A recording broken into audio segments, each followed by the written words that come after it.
عباسی خلیفہ معتصم باللہ رحمہ اللہ ایک خلیفہ گزرے ہیں۔ اب اس خلیفہ کے دور خلافت میں ملک روم نے ایک ہاشمی عورت کو گرفتار کر لیا اور جیل کے اندر اسے ناحق جیل میں داخل کیا اور قید میں رکھا، اور اسی طرح اب یہ عورت رومیوں کی قید میں ہے، اور وہاں سے اس نے چیخ کر کہا واہ معتصمہ۔ کسی طرح یہ بات خلیفہ معتصم باللہ رحمہ اللہ تک پہنچی کہ اس طرح رومیوں کی قید میں ایک ہاشمی عورت ہے اور وہ اپنے مسلمان بھائیوں کو مدد کے لیے پکار رہی ہے۔ چنانچہ یہ معتصم باللہ اپنے کام میں مصروف تھا، اپنے محل میں اپنے حکومتی کام میں مصروفیت میں لگا ہوا تھا، جب اس تک یہ بات پہنچی کہ اس طرح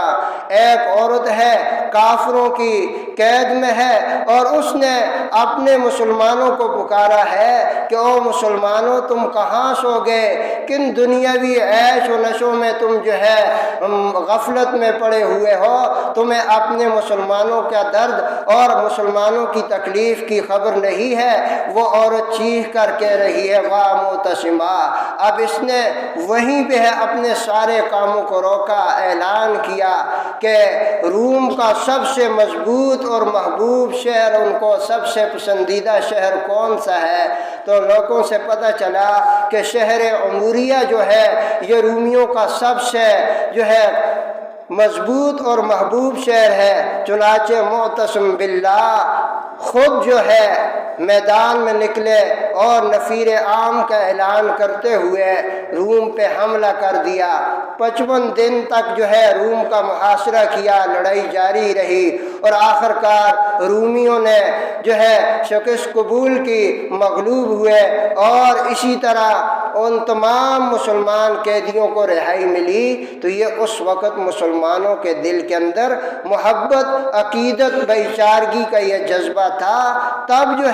وہ دوسرے کے درد کو محسوس کرتے تھے، فوراً اس کی مدد کو پہنچتے تھے، اس کی تکلیف کو دور کرنے کی انہیں فکر تھی۔ لیکن آج مسلمانوں کے مجموعی طور پر مسلمانوں کا یہ رویہ ہے کہ وہ چاہتے ہیں کہ ہمیں سب کچھ ملے، میں سکون سے رہوں، عیاشی میں رہوں، کوئی مرتا ہے تو مرے، مجھے کیا پرواہ ہے۔ تو میرے دوستوں اور بزرگوں، اسلام نے ہمیں یہ تعلیم نہیں دی۔ جس کا یہ نظریہ ہے، یہ طرز عمل ہے یا یہ کیفیت اس کے دل کے اندر ہے تو اس کا ایمان کھوکھلا ہے۔ یہ میں نہیں کہہ رہا، یہ اللہ کے نبی نے واضح کئی ایسی احادیث ہیں، اس میں فرمایا کہ تم میں سے کوئی شخص مومن ہو ہی نہیں سکتا کہ جب تک اپنے لیے جو پسند کرتا ہے وہی اپنے مسلمان کے لیے پسند نہ کرے۔ تو آج میرے دوستو، اگر ہم میں سے کسی کی بہن وہ جیل کی سلاخوں میں ہو، ہم میں سے کسی کی بیٹی کسی ظالم کی قید میں ہو، تو کیا ہم یہیں بیٹھ جائیں گے، اپنی عیاشیوں میں لگے رہیں گے، یا اس کی فکر کریں گے، اس کی رہائی کے لیے تن من دھن کی بازی لگائیں گے؟ تو میرے دوستوں اور بزرگوں، یہ فکر ہمارے اندر کیوں پیدا نہیں ہو رہی؟ یہ فکر اس لیے کہ آج مجموعی طور پر ہمارے اندر سے ایمان کھوکھلا ہو گیا ہے۔ لہذا میرے دوستوں اور بزرگوں،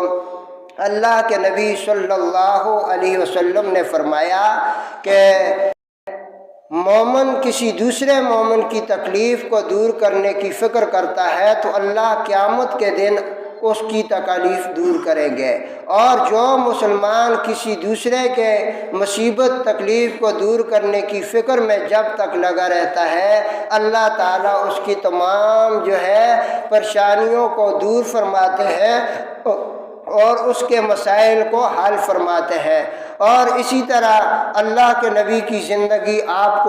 پڑھیں تو آپ یہ محسوس کریں گے کہ حضور علیہ الصلوۃ والسلام